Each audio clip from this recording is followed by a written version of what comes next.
জুলাই গণ অভ্যুত্থানের দ্বিতীয় বার্ষিকী উপলক্ষে বাংলাদেশ জামাত ইসলামীর মাসব্যাপী কর্মসূচি কপি দেওয়া হবে, আমাদের কাছে কপি আছে।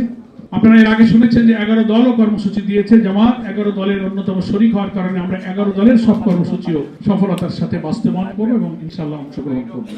আজকে 30শে জুন আমরা এই আলোচনা সভা এবং সংবাদ সম্মেলনে কর্মসূচি ঘোষণা এবং জুলাই অভ্যুত্থানের দ্বিতীয় বার্ষিকীর উদ্বোধনের আমরা ঘোষণা করলাম। আগামী 2 তারিখ থেকে 9ই জুলাই রাজধানী ঢাকায় জুলাই শহীদ, আহত ও পঙ্গু পরিবারের সঙ্গে মত বিনিময়, জুলাই স্মৃতি বিজড়িত স্থানগুলোতে স্মৃতিচারণ, আলোচনা, দোয়া, এগুলো 1 সপ্তাহ ধরে চলবে 2 তারিখ থেকে 9 তারিখ। নেক্সট 16ই জুলাই আন্দোলনের এই সময় আন্দোলন উত্তাল রূপ ধারণ করেছিল। জুলাই শহীদ দিবস হিসেবে আমরা এই দিবসকে নাম দিয়েছি এবং এই দিবস উপলক্ষে ঢাকা মহানগরী উত্তরে এবং দক্ষিণে পৃথকভাবে আলোচনা সভা হবে এবং সারা বাংলাদেশে সকল জেলায় সকল মহানগরীতে এই 16ই জুলাই আলোচনা সভা, দোয়া এবং শহীদদের কবর জিয়ারত আমরা এই দিন করব। 18 থেকে 31শে জুলাই এটা সারা দেশে, আমরা 2 থেকে 9 করেছি রাজধানীতে। 18 থেকে 31শে জুলাই সারা দেশে জুলাই শহীদ, আহত ও পঙ্গু পরিবারের সঙ্গে মত বিনিময়, জুলাই স্মৃতি বিজড়িত স্থানগুলোতে স্মৃতিচারণ, আলোচনা, দোয়া, কবর জিয়ারত, এটা সারা বাংলাদেশে হবে। অর্থাৎ 2 থেকে 9 হচ্ছে ঢাকায় এই স্মৃতিচারণ, আর 18 থেকে 31 হবে সারা বাংলাদেশে।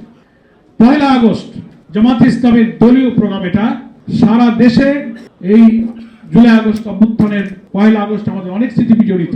এই 1 তারিখেই জামাত ইসলামী শিবিরকে নিষিদ্ধ ঘোষণা করেছিল ফ্যাসিবাদী সরকার। আল্লাহ তাআলা আমাদের সেই নিষেধাজ্ঞা প্রত্যাহার করেছেন, প্রতীক ফিরিয়ে দিয়েছেন, নিবন্ধন ফিরিয়ে দিয়েছেন।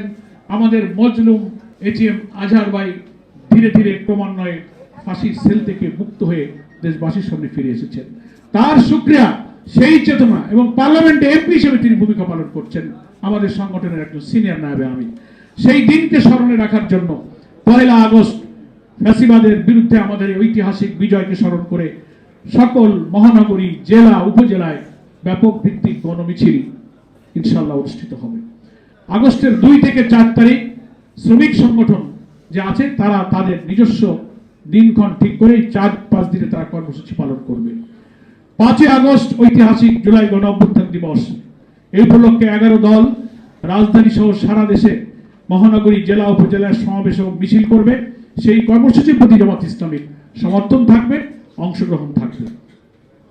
এরপরে আমরা মহিলা বিভাগের উদ্যোগে বিভিন্ন রকম কর্মসূচি গ্রহণ করছি। আমাদের মহিলারা সেই কর্মসূচি পৃথকভাবেই তারা মিডিয়াকে জানাবে এবং আলাদাভাবে পালন হবে। ছাত্ররাও পৃথক কর্মসূচি অলরেডি তারা ঘোষণা করেছে, সেই কর্মসূচিও সারা দেশব্যাপী পালিত হবে।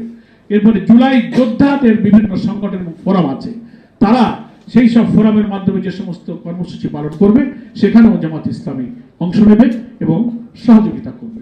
আমাদের এই 36 দিনের মাসব্যাপী কর্মসূচির প্রধান দাবি হবে গণভোটের গণরায় জুলাই সনদে বাস্তবায়ন করে সংবিধান সংস্কার পরিষদের অধিবেশন আহ্বান করতে হবে এবং সংশোধন করে সংবিধানের তফসিলে এই অংশটিকে অন্তর্ভুক্ত করতে হবে। নেক্সট, জুলাইয়ের খুনিদের এবং মানবতা বিরোধী অপরাধীদের বিচারকে ত্বরান্বিত করতে হবে। নেক্সট, শহীদ ওসমান বিন হাদি নির্বাচনের তফসিল যেদিন ঘোষণা হয়েছে তার পরের দিন প্রকাশ্য দিনের বেলায় ভারতীয় আধিপত্যবাদ বিরোধী ইসলামী জনতার এই তরুণ কিংবদন্তির প্রতীক ওসমান হানিকে নিষ্ঠুরভাবে গুলিবিদ্ধ করা হয়েছে। প্রায় সপ্তাহখানেক দেশে বিদেশে মুমূর্ষ অবস্থায় চিকিৎসা শেষে মৃত্যুবরণ করেছে। আমরা দোয়া করি আল্লাহ তাআলা শহীদ ওসমান হাদির শাহাদাতকে মঞ্জুর করুন।